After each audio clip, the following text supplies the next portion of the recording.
আজকে আমরা জানবো তৃতীয় পাঠ, অর্থাৎ 3 নং পাঠের মধ্যে আছে হরকতের পরিচয়। এখানে দেখতে পাচ্ছেন হরকত অর্থাৎ জবর একটা হরকত, জের একটা হরকত, পেশ একটা হরকত। এই তিনটাকে একত্রে হরকত বলে, অর্থাৎ জবর জের পেশকে হরকত বলে। এখন আমরা আজকে শুধুমাত্র এক জবরের ব্যবহার জানবো আরবি হরফ দিয়ে। তাহলে আলিফ জবর আ, বা জবর বা, তা জবর তা, সা জবর সা, জিম জবর যা। অর্থাৎ এক একটা জবর হচ্ছে এক একটা আকার, অর্থাৎ জবর আর আকারে হচ্ছে সমান। যদি আপনাদেরকে বুঝাই, যদি আপনারা বাংলা পারেন তাহলে নিশ্চয়ই পারবেন।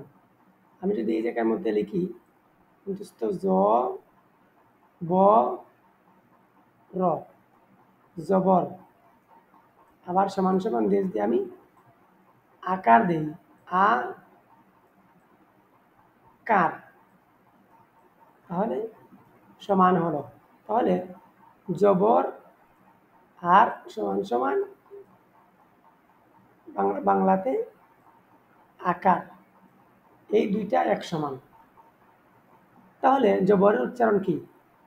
আলিফ জবর আ, বা জবর বা, তা জবর তা, সা জবর সা, জিম জবর যা, হা জবর হা, খা জবর খ, দাল জবর দা, গাল জবর গা, রা জবর র, জা জবর যা, সিন জবর সা, শিন জবর সা, সোয়াদ জবর স, দোয়াদ জবর ব।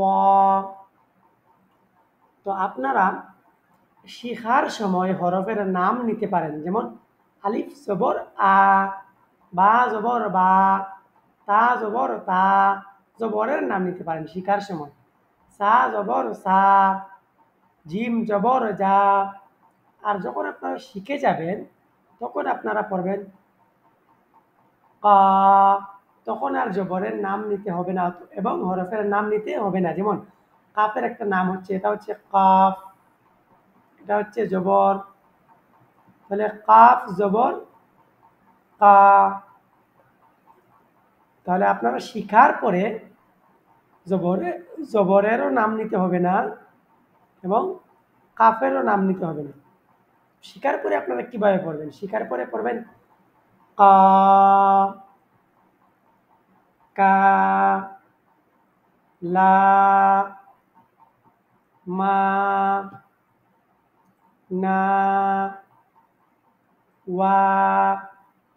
আর যদি আপনাদের শিখা বাকি রয়ে যায় তাহলে এভাবে পড়তে পারেন হা জবর হা, হামজার নাম নিবেন আর জবরের নাম নিবেন। হামজা জবর আ, ইয়ার নাম নিবেন, জবরের নাম নিবেন, ইয়া জবর ইয়া।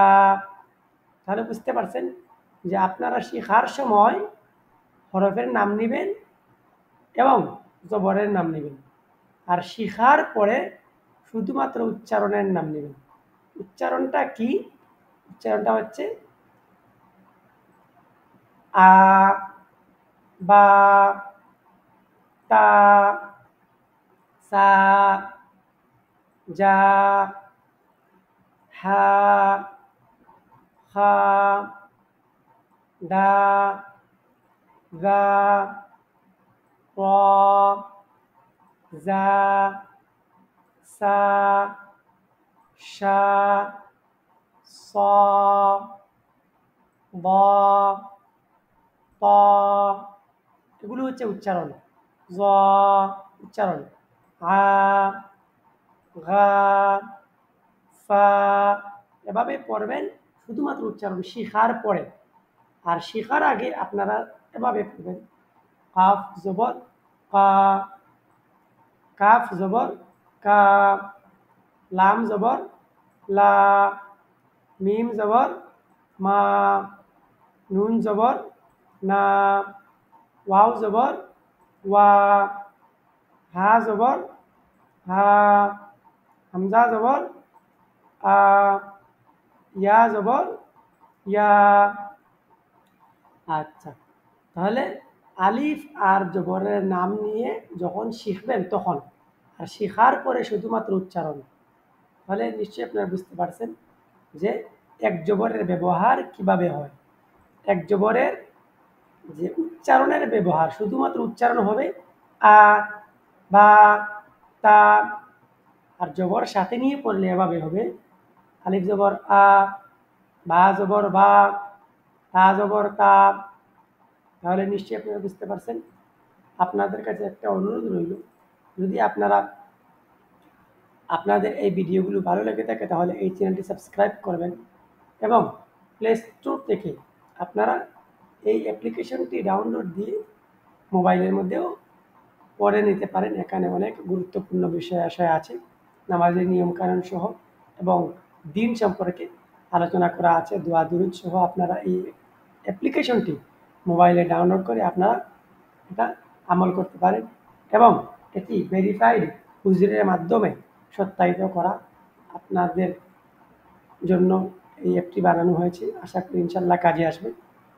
পরবর্তী ভিডিও পাওয়ার জন্য আমার এই চ্যানেলটি সাবস্ক্রাইব করে সাথে থাকবেন। আসসালামু আলাইকুম ওয়া রাহমাতুল্লাহি ওয়া বারাকাতুহু।